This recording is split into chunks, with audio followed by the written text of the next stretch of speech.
আজকের ওয়েদারটা অনেক সুন্দর, বের হয়ে ভালোই হলো। এক্সকিউজ মি সুন্দরী, তুমি আমার সাথে কি কক্সবাজার যাবা? যদি যাও তাহলে এই 20,000 টাকা তোমার হতে পারে। হোয়াট? আচ্ছা, আপনি কি মেন্টাল হয়ে গেছেন? আপনি আমাকে ভালো করে চিনেন না, জানেন না, আপনি আমাকে টাকার অফার করছেন? এত বড় সাহস আপনার! আরে চেনা পরিচয় হয়ে যাবে তাই না? আমার নাম মেহেদি, তোমার নাম কি?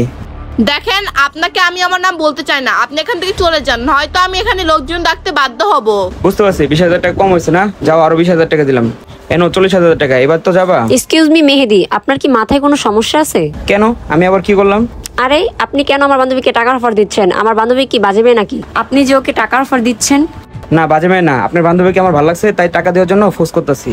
এই শোনেন, আপনাকে আমি চিনি না জানি না, আপনি আমার চোখের সামনে থেকে চলে যান। এখানে আমরা একটু ঘুরতে আসি, আপনি কেন আমাদের দুজনকে ডিস্টার্ব করছেন? আচ্ছা আমি বুঝতে পারছি, আপনার টাকা কম হয়ে গেছে। আচ্ছা যান, আপনাকে আমি আরো 20,000 টাকা দিলাম, মোট 60,000 টাকা। এবার তো আপনি আমার সাথে যাবেন। কি 60,000 টাকা? এই মনি, কি ভাবছস?